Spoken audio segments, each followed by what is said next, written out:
Is Georgia going to continue to dominate the SEC and college football in general? Because not only have they dominated their conference, but they've won it all 2 years in a row. Back-to-back champions. It doesn't happen very often. You've heard it over and over that this is a rarity. A lot of what Georgia's done these past years is a rarity. The way they won last year, the way they won this year, a lot of firsts for the Georgia Bulldogs in the last 2 calendar years. It's been a special time, and it's been a lot of dominance. Are they going to continue to dominate this conference? They didn't win the SEC championship.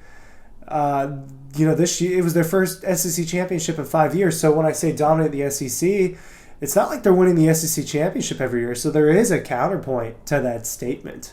Bama won, and LSU had won, and Bama won the 2 prior. LSU won before that.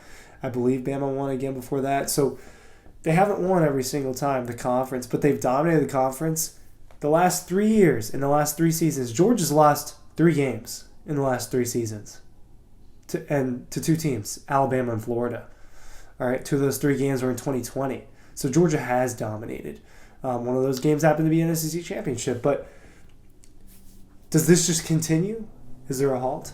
Ryan Cook from Dog Post trying to answer that question. Trying to make some predictions. Make sure you're checking out all of our sites. Make sure you're checking out dogpost.com, all the social media.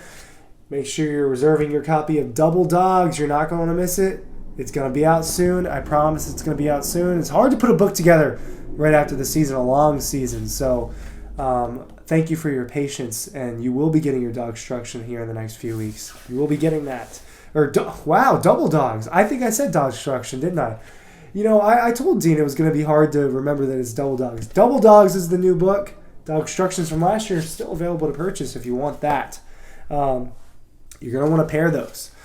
So it feels like Georgia has the SEC East on lock, right? I mean, if we're just talking about in 2023, who's going to challenge them? Is Tennessee going to be better? I would imagine Tennessee takes a step back. I think Joe Milton is solid, but I imagine they take a step back. They're going to lose a lot of important talent. They're gaining important talent.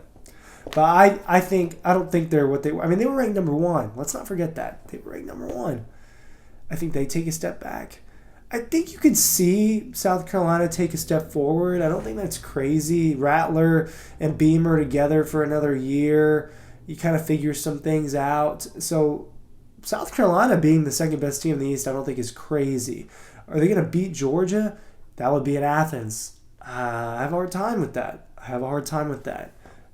We saw the way that Georgia beat up on them this year. Missouri, I understand what happened this past season. Georgia shouldn't. The SEC East runs through Athens. It runs through Athens. Florida, who's going to be their quarterback? I don't know. I don't have the answer to that. And they knew who their quarterback was last year, and that didn't really matter against Georgia. Georgia's got people leaving for the draft. They've got people leaving in the transfer portal, and there's going to be new faces starting next season.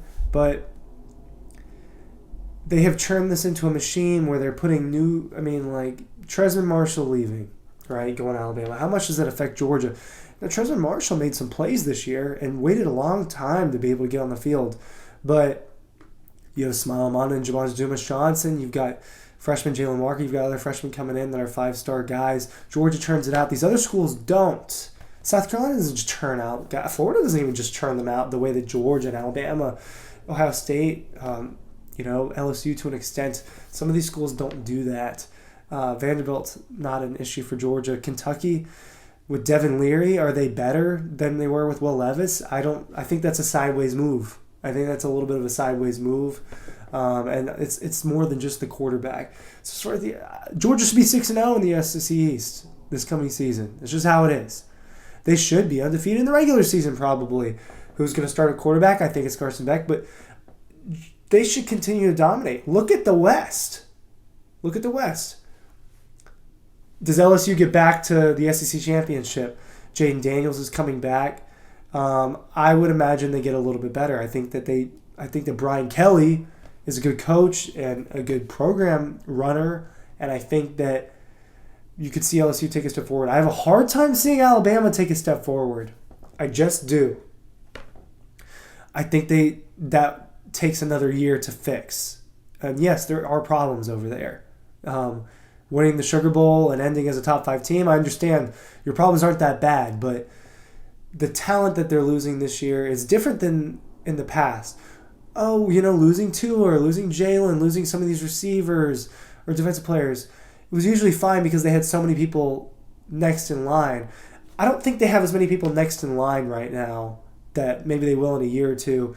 With the freshman class they have coming in is really, really good. So Bama, I think, does take a minor step back. Still probably a top 10 team, but I don't think Alabama's winning. Ooh, we're futures. I don't think Alabama's winning the national championship this coming season. I don't think that's crazy. We're going to talk. It's so funny how we already look towards 2023 when, it already is 2023, but it's funny how we look forward immediately almost. I mean, Georgia won the national championship, less than 2 weeks ago? Week and a half ago? So it's funny to me sometimes how fast we look forward, but if you look forward, I mean, their schedule, they should be 12-0 again. And I don't understand. I don't see how they don't continue to dominate. Does Auburn get much better? And I'm looking more specifically in the SEC. Is Auburn's situation better? Who's Ole Miss's quarterback? Is it Jackson Dart? Is it Spencer Sanders? Who's their quarterback? Mississippi State? I don't really know. Kirby just really can't stop calling. But he knows that this video is about to end. My global point is that Georgia Kirby has been building something since the moment he's gotten here, and you're seeing the fruits of that now. You almost saw the fruits of that immediately with the national championship in 2017. But this has been building since the moment he got here, and they've just built a machine. It turns out player. They bring in rah-rah, Dominic Lovick. Oh, A.D. Mitchell leaving. It sucks, and A.D. Mitchell is he's a Bulldog. He's a great player, but how much will that affect them? I don't know. Other teams, it's crazy to think that a team that won the national championship and is losing all this talent, and it's the same case last year, is probably going to come back and dominate again. That's what we're dealing with. That's my point. Make sure you're checking out Double Dogs. Links are down below for everything. See you at the site.